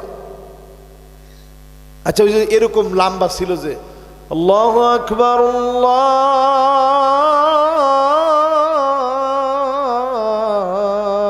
আকবার, ও একটু উঁচা জায়গা থেকে আজান দেওয়া হইতো, দেখছেন কি ওইটা? ও তাহলে আপনাদের এদিকে অনেক আগেই মাইক আসছে। মাশাআল্লাহ। আমাদের নরসিংদীতে এই চুঙ্গাইটা আমি নিজের চোখে দেখছি, একটু উঁচা জায়গা থেকে আজানটা দিতেন। ওই সময় তো এরকম মাইক ছিল না, একটা মাইক থাকতো, এত উন্নত মানের মাইক। এরপর আমরা বক্তারা দেখবেন এখন আসলে এটার সাউন্ড বাড়ান, ওইটার সাউন্ড কমান, এটা বেশি এটা কম। আরে ভাই যেটা আছে এটা শুকরগুজারি করে একটু আলোচনা করে যান না। এই আপনি মাহফিলে বসে যখন কইবেন যে হ্যাঁ রে ধর কি মাইক লাগাইছেন আপনি, এটা এই লোকের ব্যবসা। মানুষ কইবে আসলে ঠিকই তো, এই লোকের মনে হয় মাইক বিরাট ডিস্টার্ব। আসলে হুজুর মাহফিল করে আসছে আরো 2-3টা, তো ওনার গলা কেমনে ঠিক থাকবে? তো ওনার গলা তো ডিস্টার্ব হবেই। তখন উনি সব ধমক ধমক যা আছে সব ঝাড়তেছে মাইকম্যানরে। মাইকম্যানে মনে মনে কইতেছে আল্লাহ তুমিও তো আমার মালিক, আল্লাহ তুমি ঠাডাটা এখন ফালাও না কেন? তখন তো গলার মধ্যে অটোমেটিক্যালি ঠাডা পড়বে, এই জন্য বরকত থাকে না। সুন্দর আচরণ বিধি শিখি, এটা ইসলামের আচরণ। এই যে মাইকম্যান আজকে এখানে বসে রয়েছে, সেও তো আমার শ্রোতা। আমি কিন্তু আপনাদের দিকে যেরকম তাকাইছি ওর দিকেও তাকাইছি, এবং ওনার দিকে তাকাই দেখছি উনি একেবারে মনোযোগ নিয়ে আমার কথা শুনতেছে। এক মাইকম্যান পাবনায় আমার জন্য পাঞ্জাবির কাপড় কিনে নিয়ে আসছে। আমি বললাম যে কি কারণ? কইছে হুজুর আপনি যে সেদিন আমার প্রশংসা করছেন আমার ব্যবসা ভালো হয়েছে, এই জন্য হুজুর আপনার জন্য পাঞ্জাবির কাপড় নিয়ে আসছে। আমার মনটা তো খুশি হয়েছে, যাক একটা মাইকম্যান সে তো আমার একজন শ্রোতা, ঠিক না ভাই? আচ্ছা এবার বলেন তো কয় নাম্বারে আছেন? 10 নাম্বার বলছি। এলাকায় এলাকায় ফাসেক এরা নেতা হয়ে যাবে। ফাসেককে যে প্রকাশ্যে ইসলামের বিরোধিতা করে, শরিয়া আইনের বিরুদ্ধে প্রকাশ্যে যারা কথা বলে এরা নিশ্চিত ফাসেক। এরা দেখবেন নেতা হয়ে যাবে, বড় বড় নেতা। এবার 10 নাম্বারের পর 11 নাম্বারটা আর একটু হার্ড, আপনারা শুনতে পারবেন কিনা আমি জানি না। নবীজি বলেন সাইমুল কওম আরযালুহুম, বড় বড় নেতা হবে, বড় বড় দুশ্চরিত্র লম্পট। দুশ্চরিত্র লম্পট যদি নেতা হয়ে যায় এই জমিনের ভিতরে ভূমিকম্প চলে আসে, ঠিক কিনা বলে? এবার আমি দু একটা উদাহরণ দিই। আমাদের দেশে এমনও নেতা আমরা পাইছিলাম, ওনারে মাইক ধরছে, আপনার হালত কি? 70-80 রাকাত বেশি। 70-80 রাকাত বেশি, মানে হুজুরদের চাইতে 70-80 রাকাত তাহাজ্জুদ উনি বেশিই পড়ে। মানে ফাইজলামের একটা সীমানা আছে তো। এবার আপনি একটু হিসাব মিলায় দেখেন, দুশ্চরিত্র লম্পট এরা যখন জাতির নেতা হয়, এ জাতির উপরে ভূমিকম্পের আযাব আসে। এরপরে নবীজি কয় নাম্বার? 10, 11, এখন কত? 10, 11, এখন 12 নাম্বার। 12 নাম্বারে আছি না আমরা? 12 নাম্বারে ঢুকবো, তাই তো? 12 নাম্বারে নবীজি বলেন উকরিমার রাজুল মাখাফাতা শাররিহি,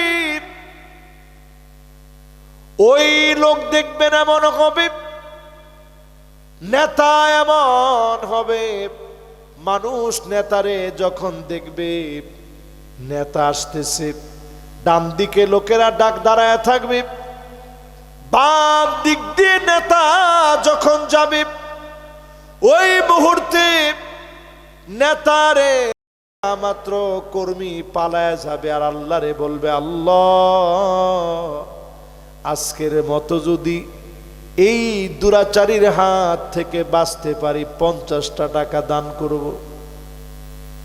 এমনও নেতা আছে না নাই? ধমক ছাড়া কর্মীরা কথা বলে, সর। উনি কথার স্টাইল এরকম, হাত ডান দিকে গেছে না বাম দিকে গেছে উনি দেখে না। উনি ওনার কর্মীদের সঙ্গে ধমক ছাড়া কথা বলতে পারে না। অথচ আমার রাসূল ইন্তেকালের আগ মুহূর্তে, আল্লাহু আকবার, সাহাবায়ে কেরামদেরকে বললেন মান কানাত মিন কিবালি মাযলামা, ও সাহাবীরা রে, কারো উপরে যদি সামান্য আমি জুলুম করে থাকি, ফালিয়াক্তাস মিন্নি ক্বাবলা আল কিসাস ইয়াউমাল কিয়ামাহ, আমার উপরে প্রতিশোধ নিয়ে নাও, আল্লাহর আদালতে বিচার হওয়ার আগে আমার উপরে প্রতিশোধ নাও। সাহাবায়ে কেরামের ভিতরে কান্নার রোল পড়ে গেছে। ওগো নবীজি, আপনি নিজে না খায়া খাওয়াইছেন, আপনি আমাদেরকে এক বাটি দুধ আসছে সবাইরে ভাগ করে দিয়েছেন, আসহাবে সুফার সাহাবীরা সবাই খেয়েছে। ও নবী, আপনি কেমন করে আমাদের উপরে জুলুম করবেন? আপনি আমাদের উপরে জুলুম করেন নাই। নবীজি আল্লাহরে সাক্ষী বানাইছেন, আল্লাহ সাক্ষী থাকেন আমি সাহাবীদের উপরে জুলুম করি নাই। অথচ আজকের নেতারা এমন, উকরিমার রাজুল মাখাফাতা শাররিহি, তারওয়া কল্যাণ থেকে বাঁচার জন্য মানুষ দৌড়ে পালাবে, শুধুমাত্র সামনাসামনি তারে সম্মান করবে। তার আঘাত থেকে বাঁচার জন্য, অস্ত্রবাজি, চাঁদাবাজি, গুন্ডামি থেকে বাঁচার জন্য, ঠিক কিনা বলে? যতজন এখন চাঁদাবাজি করেন, ধান্দাবাজি করেন, ফায়দা লুটেন, পরিষ্কার কান খাড়া করে শোনেন, নবীজি বলছেন ওই লোকটা আমার দলভুক্ত নয়। মান হামালা আলাইনা সিলাহ, যে অস্ত্র ঠেকায় মানুষের কাছ থেকে চাঁদাবাজি করে, সে সব হতে পারে, নবীর উম্মত হতে পারে না। চাঁদাবাজের কোনো ঠাঁই নেই। তোমার ঠিক তো কয় তিনজনে, যেখানেই চাঁদাবাজি হবে নতুন বাংলাদেশে ওইখানেই প্রতিবাদ হওয়া চাই। চাঁদাবাজের ঠাঁই বাংলায় হবে না, হবে না, হবে না।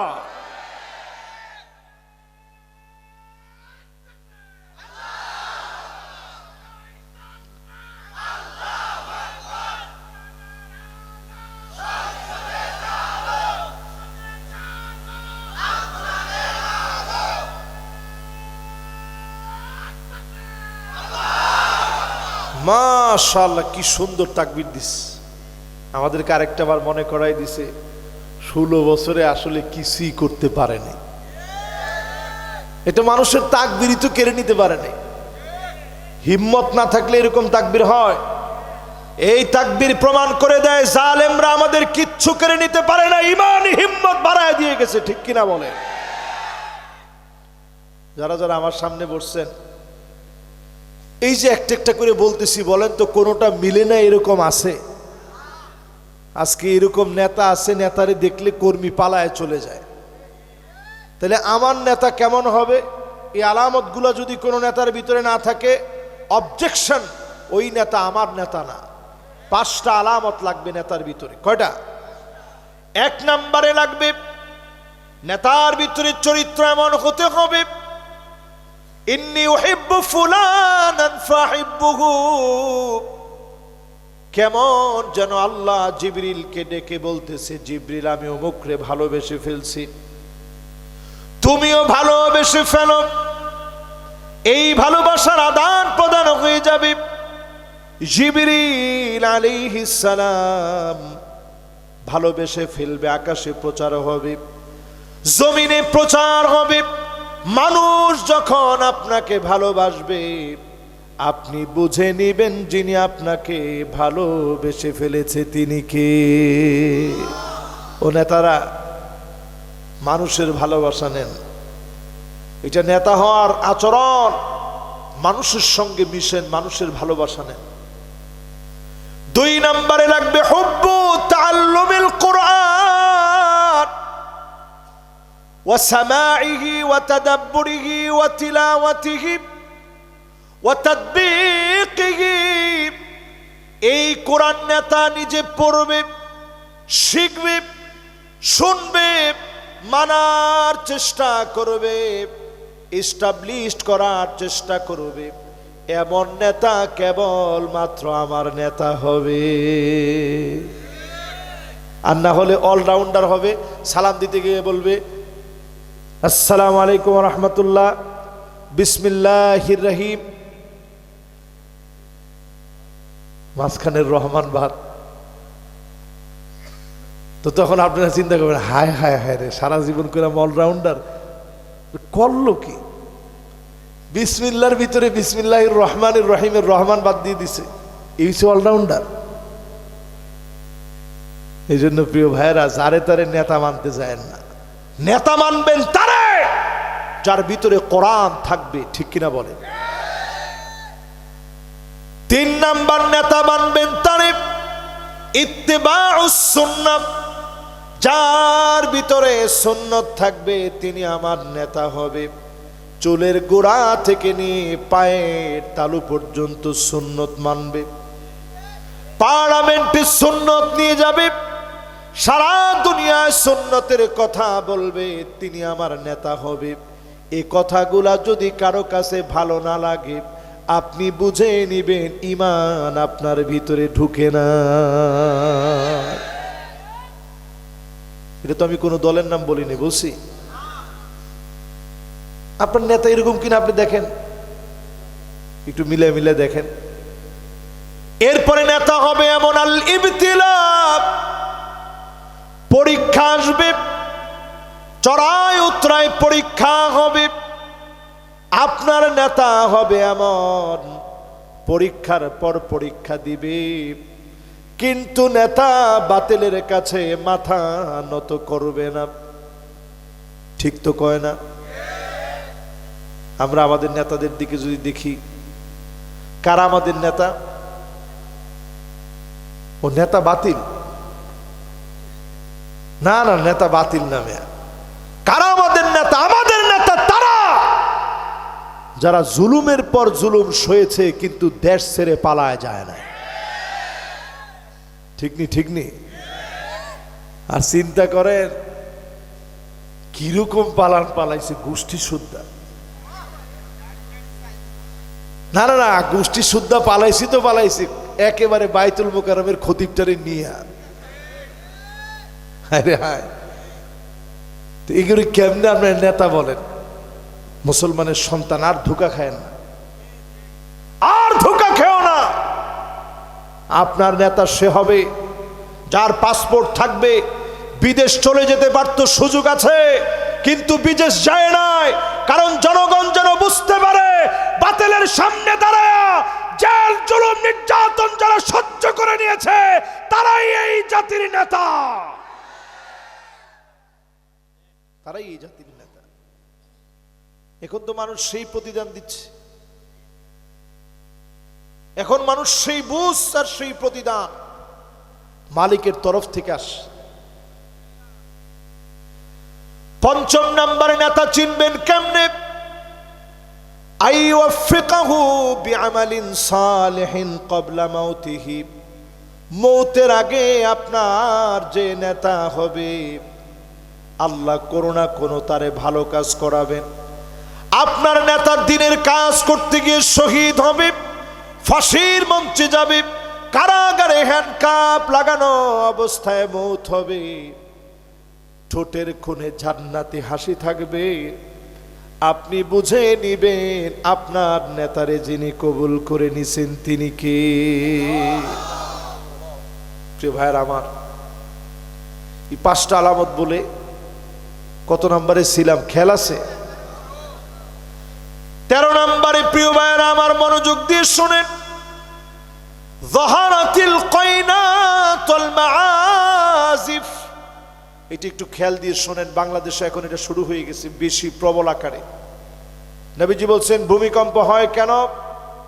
একতারা, দুতারা, সেতারা, হারমোনিয়াম, পিয়ানো, যত আউল ফাউল আর বাউল আছে এদের কুকীর্তি আর কুকর্মের কারণে এই জমিনের ভিতরে ভূমিকম্প হয়। আওয়াজ বড় করে বলা লাগবে, কথা কি ঠিক? প্যারা হাবিব বলে গেছেন, আজকে এনসিপি কে আমরা পরিষ্কার বলতে চাই, ছোট ভাইরা সব বিষয়ে তোমরা নাক গলাতে যেও না, সব বিষয়ে তোমরা নাক গলাও, বিষয়টা সুন্দর না। আমি পরিষ্কার হাদিসটা বহু আগে বলছি, কিন্তু অনেক কিছু বলতে গিয়েও থেমে থাকি, বলি না। পরিষ্কার হাদিসে আবু হুরায়রা রাদিয়াল্লাহু তাআলা আনহু আল্লাহর কাছে পানাহ চেয়েছে, ইমারাতুস সিবিয়ান, বাচ্চা লোকদের নেতৃত্ব থেকে আল্লাহর কাছে পানাহ চেয়েছে। আজকে আমরা দেখেছি যে লোকটা আল্লাহর বিরুদ্ধে গালি দিল,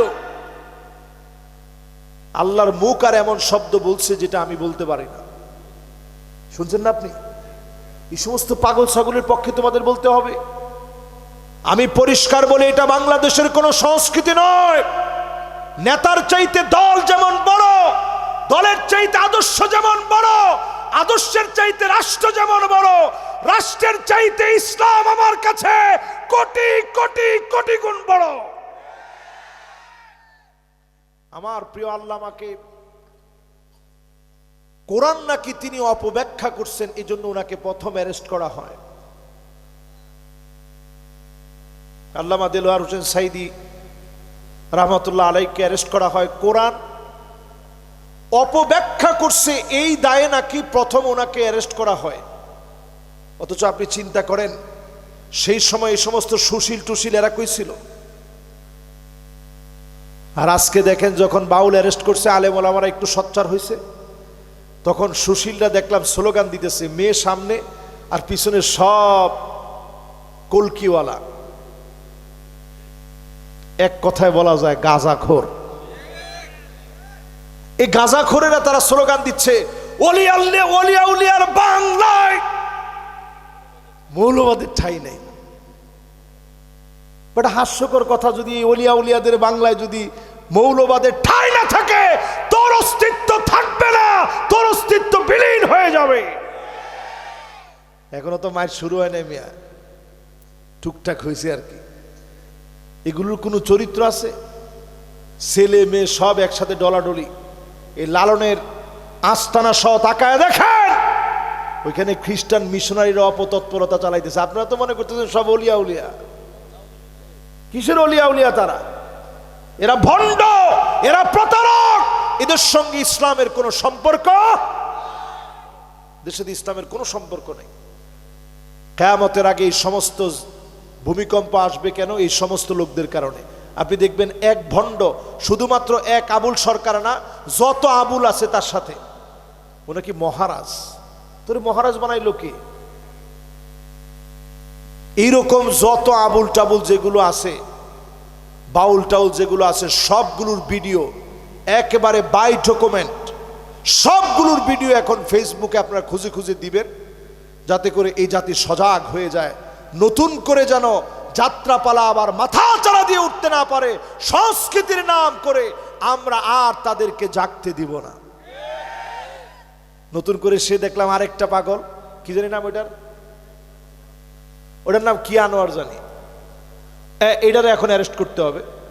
মাত্র আবুল্লারে অ্যারেস্ট করছে, এখন আরো আনোয়াররে অ্যারেস্ট করবে। কেন? ওইটা কোরআনের আয়াত বানায় বানায় বানায় বানায় কোরআনের আয়াত বলে, আর বইলা বলে হুজুররাই আয়াত জানে না। তোর ভুল আয়াত হুজুররা জানবে কেমনে? এরপরে সে নিজে বলতেছে যে আদম আলাইহিস সালাম লম্বায় ছিল এতটুক, উনার পুরুষাঙ্গ ছিল এতটুক। নাউজুবিল্লাহ কোন? তোর বেয়াদবির বিচার এই বাংলায় হতে হবে। আমার তো মনে চায় এগুলোকে ধরে ধরে একটা একটা করে এদের কুফুরির কারণে প্রকাশ্যে এদের বিচার করা দরকার। আদম আলাইহিস সালাম নিয়ে কথা বলে, নবীদেরকে নিয়ে কথা বলে। এরপরে তারা দেখবেন একটা গাঁজাখুরি গল্প সবসময় বলে যে নবীজি সাল্লাল্লাহু আলাইহি সাল্লামের কাছে একজন সাহাবী আসছে, ওনার একটা দাড়ির মধ্যে 70টা ফেরেশতা ঝুলতেছিল। নবীজি দেখে মুচকে হাসছেন। পরের দিন সাহাবী দাড়িটা কেটে ফেলছে, নবীজির কাছে আসছে, নবীজি দেখাই রাগান্বিত হয়ে গেছে। এ ওয়াজ শুনছেন না আপনারা? এটা বাউলদের কাছ থেকে। এই কোনো কথা নাই, বাউলের কেউ থাকলে আমার কাছে আইসেন। আরে দেখার জন্য নাই। এবার আপনারা একটু চিন্তা করেন, এই যে বাউল টাইপের লোক যেগুলো আছে বাংলাদেশে, এরা এই সমস্ত কথা ছড়াই দিছে। আগে এক সময় তো এই জারি গান, এই পালা গান, এই সমস্ত বাউল সংস্কৃতি এক সময় বাংলাদেশে ছিল না তা না।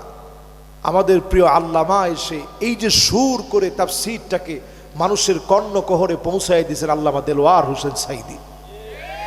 জোরে বলেন আলহামদুলিল্লাহ। এই দেশের অনেক উলামায়ে কেরাম অবদান রাখছেন।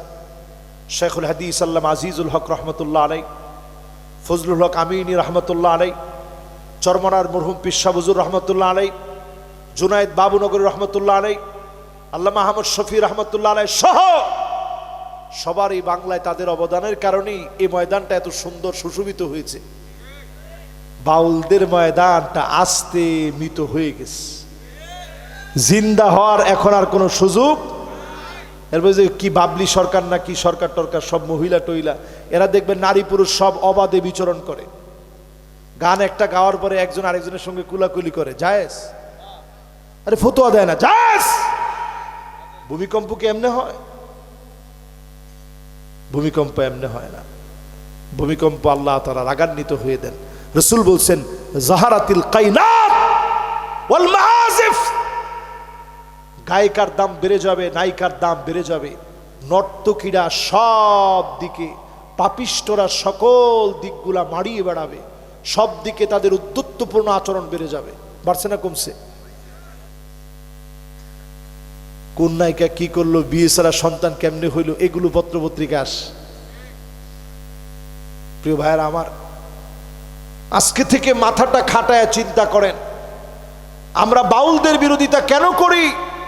এই জন্য করি তারা ইসলাম বুঝে না। ওই যে দাড়ির গল্পটা বলছিলাম, সাহাবীর এখানে নাকি একটা দাড়ির ভিতরে 70টা ফেরেশতা, পরের দিন কেটে ফেলছে, নবীজি রাগান্বিত হয়ে গেছে, কিরে তুমি কি করলা, তোমার এই দাড়ির মধ্যে 70টা ফেরেশতা ছিল। এই হাদিস কোন হাদিস গ্রন্থে নাই, এটা একটা মাউদু কথা। দাড়ির ব্যাপারে হাদিস আছে, জুজ্জুস শাওয়ারে ওয়ারখুল লুহা ওয়া খালিফুল মাজুস। নবীজি বলছেন মোস কাটো, দাড়িটা নিচের দিকে ছেড়ে দাও, অমুসলিমদের অনুসরণ করতে যেও না, পরিষ্কার হাদিস। নবীজি বলছেন আশরুম মিনাল ফিতরা, 10টা বিষয় মানুষের স্বভাবের অন্তর্ভুক্ত, এর মধ্যে একটা কসসুস শাওয়ারে, মুজগুলা খাটো করো, ওয়াফুল লুহা, দাড়ি নিচের দিকে ছেড়ে দাও, এটা মানুষের স্বভাব। জোরে কোন আল্লাহু আকবার। তাহলে এবার বোঝা যায় এই সমস্ত বাউল টাউল এদের কথা শোনা যাবে? এগুলো সব আউল ফাউল কথা বলে, মিথ্যা কথা বলে। নবীজি বলছেন লা তাকুমুস সাআহ, এই দুনিয়ায় ততদিন পর্যন্ত কিয়ামত হবে না যতদিন পর্যন্ত না আল্লাহর ব্যাপারে মানুষ আজে বাজে কথা বলবে না জেনে। এখন এই সমস্ত বাউলরা যে কথাগুলো আল্লাহর ব্যাপারে বলতেছে, জেনে না না জেনে? না জেনে কথা বলতেছে। প্রিয় ভাইয়েরা আমার, এর পরে কত নাম্বার? মাশাআল্লাহ, আমি মনে করছি কিরে এতক্ষণে মনোযোগ শেষ। 14 নম্বরে প্রিয় ভাইয়েরা আমার, নবীজি আলাইহিস সালাতু ওয়াস সালাম জানায়া দিলেন এমন সময় আসবে শুরিবাতিল খামর, চতুর্দিকে মদ বেড়ে যাবে, ইয়াবা বেড়ে যাবে, ফেনসিডিল বেড়ে যাবে, হিরোইন বেড়ে যাবে, আফিম বেড়ে যাবে, মেরে ছুঁয়ে না বেড়ে যাবে, এলএসডি বেড়ে যাবে, প্যাথিডিন বেড়ে যাবে, গাঁজা বেড়ে যাবে, ফেনসিডিলে মানুষ আসক্ত হয়ে যাবে। আমার দেশে এখন রন্ধ্রে রন্ধ্রে, গ্রামে গঞ্জে ছড়ায় গেছে। নাম দিছে কি? মাদক দ্রব্য নিয়ন্ত্রণ অধিদপ্তর। ধর্মিয়া নিয়ন্ত্রণ দিয়ে আপনি কতক্ষণ ঠিক রাখবেন? যখন বাংলাদেশে খুব বেশি নিয়ন্ত্রণ করার চিন্তা ভাবনা হবে, তখন প্রশাসন অ্যালার্ট, সব বন্ধ। আবার কিছুদিন পরে কইব এটারে বলে নিয়ন্ত্রণ। ডায়াবেটিসটা যখন আপনার একটু বেড়ে যাচ্ছে, তখন একটু কন্ট্রোল করে খাইলেন আর কি, থাক থাক এখন ভাই মিষ্টিটা দিয়েন না। কে না ভাই, ডায়াবেটিসটা হঠাৎ করে একটু উপরে উঠে গেছে, তো এখন আর খাওয়া যাবে না। এই কিছুদিন পরে যখন একটু হাঁটাহাঁটি করছেন, শরীরটা ফুরফুরা, ঘুমটুম ঠিক না, ঠিক আছে আজকে একটা না, অসুবিধা না, 2টা খাওয়া যাবে, শরীর ফুরফুরা আছে। এর নাম হচ্ছে নিয়ন্ত্রণ। এর নাম কি? আমরা নিয়ন্ত্রণের কথা বলবো না। এই জমিনে যদি আল্লাহর আইন চালু হয়ে যায়, জমিন থেকে চিরদিনের জন্য নির্মূল হয়ে যাবে। জোরে কোন আল্লাহু আকবার। কি যে নিয়ন্ত্রণ, তখন আস্তে নাম চেঞ্জ করে দেবো আমরা, মাদক দ্রব্য নির্মূল অধিদপ্তর। যেখানে পাও ওইখানে অ্যাটাক। তখন কেরুওয়ালারা ওরা সাক্ষাৎকার দেয় যে ইনশাআল্লাহ আমরা এখন বিশ্বমানের মদ উৎপাদনে সক্ষম হয়েছি, ইনশাআল্লাহ আগামী কিছুদিনের মধ্যে সারা বিশ্বময় আমরা ছড়ায় দিব ইনশাআল্লাহ। তখন বেত্রাঘাত হবে 80টা। ইনশাআল্লাহর বেত্রাঘাত কয়টা? তুই যে ইনশাআল্লাহ কইলি এই জায়গায়, এটার বেত্রাঘাত হবে কমাস কম 80টা। তাহলে 14 নাম্বার গেছে কত? এবার 15 নাম্বার শুনেন প্রিয় ভাইরা আমার। ওয়ালুইনা আখিরু হাযিহিল উম্মাহ আওয়ালাহা, আগেকার বড় বড় ব্যক্তিদেরকে সমালোচনা করা হবে, লানত দেওয়া হবে। বাংলাদেশে বহু আলেমদেরকে রাজাকার রাজাকার বলে গালি দেওয়া হয়েছে। বিশেষ করে আমার প্রিয় আল্লামাকে 13 বছর জেল খাটানোর পরে রাজাকার বলে তারা গালি দিয়েছে। এজন্য এই শব্দ দিয়ে জালেমদেরকে টেনে হিচড়ে আল্লাহ নামায় দিয়েছে, ঠিক কিনা বলেন? এই রাজাকার রাজাকার শব্দের কারণে আল্লাহ টান দিয়ে নামায় দিচ্ছে। তার মানে বোঝা যায় আগেকার আলেমদেরকে গালি দিতে যাবেন না। আমরা দেখেছি বাংলাদেশে বহু আলেমদেরকে, আগেকার আলেমদেরকে নাম ধরে গালি দেওয়া হয়েছে, এরা রাজাকার ছিল, অমুকের রাজাকার ছিল। এখন রাজাকারের লিস্টে দেখা যায় তাদের নাম বেশি। আরে কথা কয় না। আর এখন তো যে অবস্থা, স্লোগান আপনারা নিয়েছেন সবাই রাজাকার। আমি গেলাম তখন উমরায় গেছি, যখন দেশে এরকম গন্ডগোলের কয়েকদিন আগে থেকেই উমরায় ছিলাম। তা আমি দেখি সব জায়গায় ট্রেন্ডিং হয়ে গেছে আমি কে তুমি কে। আমি কই নাউজুবিল্লাহ, কয় কি? আমি তখনও বুঝে সারতে পারি নাই যে কি চলতেছে দেশে। তখন উমরায় গেছি, এত খোঁজ খবর তখন রাখার মতো আল্লাহর ঘরের সামনে গেলে দুনিয়ার খোঁজ খবর থাকে না। তা আমি দেখি মুলতাজামের ভিতরে একজন বুক ঠাকায় দিয়া বলতেছে, আল্লাহ তুমি জালেম রে, আল্লাহ তুমি পতন দিয়ে দাও। আমি তার এই বাংলা কথা শুই না, আমার একটু হুশ ফিরলো যে আরে এই মুলতাজামে দাঁড়ায় মানুষ কত কি চায়, আর এই ভাইটা চাচ্ছে যে আল্লাহ তুমি জালেমের পতন দাও। এরকম একদিন দুই দিন না, 16টা বছরে আল্লাহর কত অগণিত গোলাম আল্লাহর কাছে কাঁদছে, ঠিক কিনা বলে? এরপরে আল্লাহ তাআলা পতন দিছেন। এখন এই সময়ে যদি আপনারা সচেতন না হন, আযাব আসবে একটার পর একটা। কি কি আযাব আসবে এই আযাবগুলা বলবো। বেশ কিছু আযাবের কথা নবীজি বলছেন, কি কি আযাব সামনে দেখতে পারেন এই অল্প কিছুদিনের ভিতরে। এটা দেখতে দেখতে আমি আপনাদের কাছে বেশি কিছু কষ্ট দিব না। মাহফিল ইন্তেজামিয়া কমিটি তারা আমার অত্যন্ত মহাব্বতের, এই যে নিশান, তারপরে মিনারুল, এরা আমার অত্যন্ত মহাব্বতের। এরা খুবই ইয়ং জেনারেশন। এই বয়সে তারা অনেক কিছু করতে পারতো, এই আউল বাউলদেরকে আনতে পারতো। এগুলো না করে তারা কোরআনের কথা আপনাদেরকে শোনাতে চেয়েছে। এমনকি আমার আজকে আরেকটা মাহফিল থাকার সত্ত্বেও তারা এমনভাবে জোর করে ধরছে যে হুজুর একটু হইলেও সময় দিয়ে যাওয়া লাগবে। আমি তাদেরকে সময় দিতে না চাইলেও আমি নাসুর বান্দাদের কাছে পারি নাই, সময় দিতে হলো। তারা যেন এই মাহফিলে কোনো ক্ষতিগ্রস্ত না থাকে। আমি 5টা বড় বড় আযাব বাংলাদেশের দিকে যেগুলো আসতেছে, এতক্ষণ বললাম কি কি কারণে আসে, এবার আযাব শুনবেন। এই শুনতে শুনতে একটা লোক আমরা কৃপণতা করব না। কে কে কৃপণ আমরা টান টান করে হাতগুলা দেখাই। মাশাআল্লাহ, একটা লোক কৃপণ নাই। কে কে কৃপণ না আমরা একটু হাতগুলা উঠায় দেখাই। মাশাআল্লাহ, সবাই একটু হাতগুলা উঠাই। আমি নিজেও উঠাইছি, আপনারাও উঠান। লিল্লাহে তাকবীর।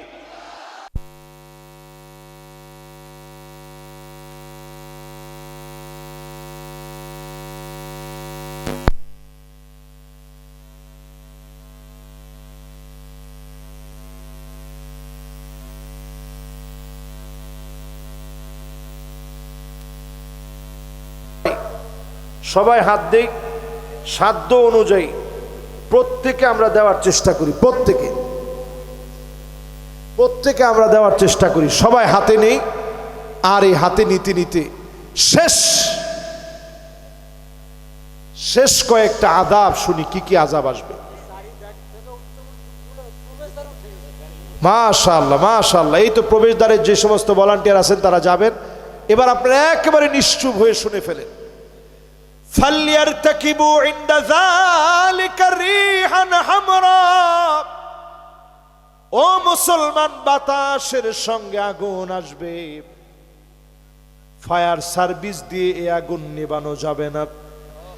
এই দিন দেখার আগে আল্লাহর জন্য আজকে এই মাহফিলে বসে আল্লাহর জন্য নিজের মন থেকে যতটুকুন পারেন সহযোগিতা করেন।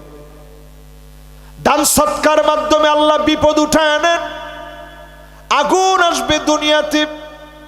2 নম্বরে নবীজি বলেন জালজালা মানে ভূমিকম্প হবে। 3 নম্বরে নবীজি বলেন খসফান, ভূমিধস হবে। ভূমিকম্পের পরে আসে ভূমিধস। বাংলাদেশের ভিতরে ভূমিধস আসতেছে। ভূমিকম্পের পরে ভূমিধস হবে। নবীজি তারপরে বলেন মাসখান ওয়া কাযফা। বাংলাদেশের ভিতরে ঘূর্ণিঝড় আসবে। অলরেডি ঘূর্ণিঝড় বাংলাদেশের মুখে। বঙ্গোপসাগরের দিকে ঘূর্ণিঝড়টা এখন ঘুরে ঘুরে আসতেছে। সময়টা কেমন জানি নবীজির হাদিস অনুযায়ী পুরাপুরি মিলে যাচ্ছে। একদিকে ভূমিকম্পের আতঙ্ক, অন্যদিকে ঘূর্ণিঝড়ের আতঙ্ক। এরপরে নবীজি বলেন কদফা, এমন সময় আসবে উপর থেকে পড়ে মানুষ মারা যাবে, বিভিন্ন বিষয়ের নিচে পড়ে মানুষ মারা যাবে। ভূমিকম্পে মারা যায় না, অনেক পরে হয়তো চাপা পড়ে মারা গেছে, বিল্ডিংটা পড়ে মারা গেছে, ছেলে মেয়ে হয়ে যাবে, মেয়ে ছেলে হয়ে যাবে। অধিকাংশ জায়গায় এখন ফ্যাশন এমন হয়ে গেছে, ছেলে মেয়ে হয়ে যাচ্ছে, মেয়ে ছেলে হয়ে যাচ্ছে। আল্লাহ পাক সূরা তাওবার ভিতরে স্মরণ করায় দিলেন, আওয়ালা ইয়ারাউনা আন্নাহুম ইফতানুনা ফি কুল্লি আমিন মাররাতান আও মাররাতাইন। গোলাম, প্রত্যেক বছরে একবার দুবার তোদেরকে আযাব দিব। সুম্মা লা ইয়াতুবুনা, আহারের পরেও তোরা তওবা করলি না। ওয়ালা হুম ইয়াযাক্কারুন, আমি আল্লাহর দিকে ফিরলি না। আজকে যদি ফিরার নিয়ত করেন, আল্লাহর কাছে তওবা করেন, নামাজি যদি হয়ে যান, যারা বেপরদায় চলে তারা যদি পর্দানিশীন হন, সুদ যদি বাদ দেন, হালাল যদি খান, অল্পে যদি তুষ্ট হয়ে যান, আপনি আপনার ঘরকে যদি তালিম করে ইসলামের দিকে নিয়ে আসেন, মা বোনরা যদি চরিত্রবান হন, যুবকেরা যদি চরিত্রবান হন, অবশ্যই যিনি মাফ করে দিবেন তিনি কে? প্রিয় ভাইয়ের আমার, এতক্ষণ ধরে আপনারা যা শুনলেন, এই 15টা বিষয়ের সামারি হচ্ছে এই, একেবারে 15টা বিষয় যেগুলো বললাম, সামারি আমাদের সবার কাছে পরিচিত। যে গুনাহগুলো আমরা করতেছি, গুনাহগুলোর কারণে আল্লাহ আযাব দিচ্ছে। আল্লাহর কাছে আমরা গুনাহমুক্ত জীবন যাপনের অঙ্গীকারবদ্ধ হই, প্রতিজ্ঞা দিই, প্রতিজ্ঞাবদ্ধ হই। আল্লাহ, আপনার কাছে আমরা নামাজি হয়ে ফিরতে চাই, গুনাহমুক্ত হয়ে ফিরতে চাই, প্রতিনিয়ত তাওবা করে ফিরতে চাই। যদি নিয়ত করেন, অবশ্যই আল্লাহ রাব্বুল আলামিন আমাকে আপনাদেরকে মাফ করবেন। আজকে আপনাদের কাছে দোয়ার মাধ্যমে শেষ করতে চাই। মোনাজাত কি আপনারা করবেন? আমরা মোনাজাতের মাধ্যমে শেষ করি। আল্লাহুম্মা আমিন। ربنا ظلمنا أنفسنا وإن لم تغفر لنا وترحمنا لنكونن من الخاسرين। আল্লাহ তাআলা দ্বিতীয় বার্ষিক তাফসীরুল কোরআন মাহফিল অনন্য আয়োজন সাজিয়েছে যুবকেরা। মাথার ঘাম পায়ে ফেলে ঘন্টার পর ঘন্টা কষ্ট করে আল্লাহ মানুষগুলাকে কোরআন আর হাদিসের কথা শোনাতে চেয়েছে। আয় আল্লাহ, ভূমিকম্পের মতো এমন ভয়ঙ্কর একটা আযাবের সন্দিক্ষণে আমরা, আল্লাহ, যে কোনো সময় আযাবটা পতিত হতে পারে। ও মালিক, মেহেরবানি করে ভূমিকম্পের মতো আযাব থেকে বাঁচা। ডানে বামে সামনে পিছনে কবরে যারা ঘুমায় আছে, কবরবাসীদের জীবনের গুনাহ মাফ করে দেন আল্লাহ রব্বুল আলামিন। আমরা বড় মিসকিন, অনেকে এমন আছে গো মালিক, মানায় অন্ধকার কবরে চলে গেছে।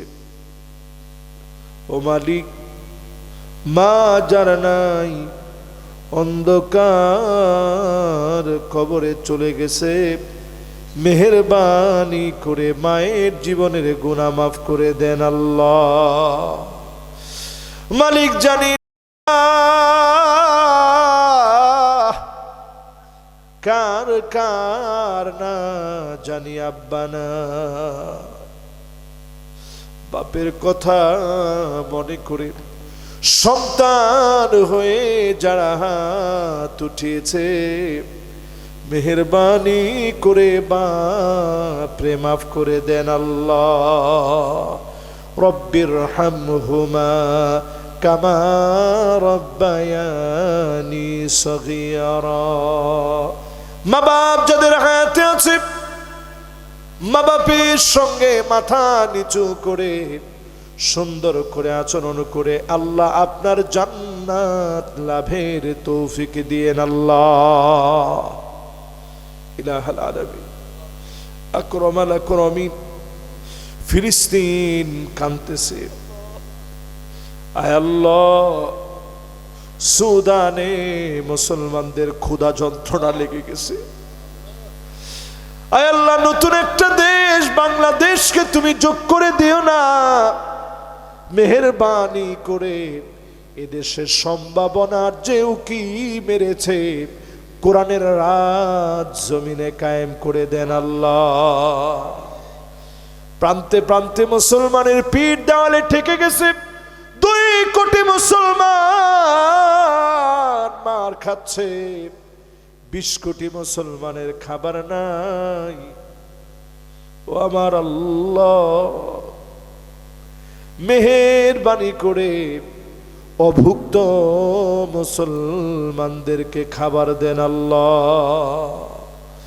অমুসলিমদের উপরে আল্লাহ ফিলিস্তিন সহ মাজলুম মুসলমানদেরকে বিজয়ী বানায় দেন আল্লাহ। একদিন মালিক চলে যাওয়ার ডাক চলে আসবে আল্লাহ। এই জমিনের দিন কায়েম হয়েছে এমন একটা দৃশ্য দেখা ডাকটা দিয়েন আল্লাহ। সুবহানা রাব্বিকা রাব্বিল ইজ্জাতি আম্মা ইয়াসিফুন ওয়া সালামুন আলাল মুরসালিন ওয়ালহামদুলিল্লাহি রাব্বিল আলামিন। মৌতের কালে জবানে জারি করে দিয়েন মধুর কালেমা লা ইলাহা ইল্লাল্লাহু মুহাম্মাদুর রাসূলুল্লাহ। আসসালামু আলাইকুম ওয়া রাহমাতুল্লাহি ওয়া বারাকাতুহু।